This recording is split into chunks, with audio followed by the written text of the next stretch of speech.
കുട്ടനാട്ടിൽ നെൽകർഷകർക്ക് ആശങ്കയായി ഓലച്ചുരുട്ടി തണ്ടുതുരുപ്പൻ പുഴുക്കൾ.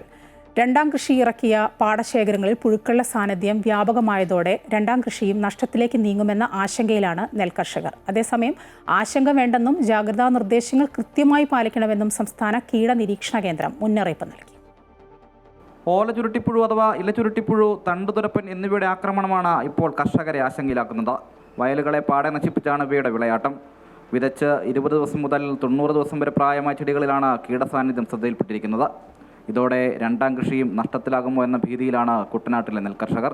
എന്നാൽ പുഴുക്കളെ തുരത്താൻ കർഷകർ പാലിക്കേണ്ട നിർദ്ദേശങ്ങൾ സംസ്ഥാന കീടനിരീക്ഷണ കേന്ദ്രം പുറത്തുവിട്ടു.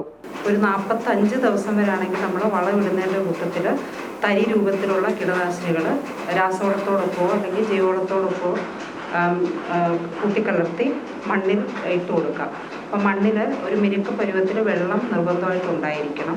45 ദിവസത്തിന് ശേഷമാണ് കാണുന്നതെങ്കിൽ അത് കീടനാശിനികൾ സ്പ്രേ ചെയ്ത് തന്നെ നമുക്ക് കൺട്രോൾ ചെയ്യേണ്ടി വരും. 1 മീറ്റർ സ്ക്വയറിൽ ഏകദേശം ഒരു ആക്രമണമുള്ള ഓലയാണ് അതിൻ്റെ എക്കണോമിക് ത്രെഷോൾഡ് ലെവൽ എന്ന് പറഞ്ഞാൽ. അത് കണ്ടു കഴിഞ്ഞാൽ നമ്മൾ നടപടികൾ എടുക്കേണ്ടതാണ്.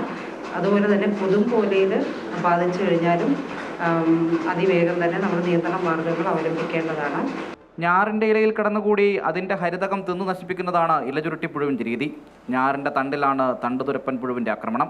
ജില്ലയിൽ മാത്രം 37 പാടശേഖരങ്ങളിലായി ഏകദേശം 190 ഹെക്ടർ പ്രദേശത്ത് കീടസാന്നിധ്യം കാണുന്നുണ്ടെങ്കിലും 60 ഹെക്ടർ പ്രദേശത്താണ് രൂക്ഷമായി കാണപ്പെടുന്നത്.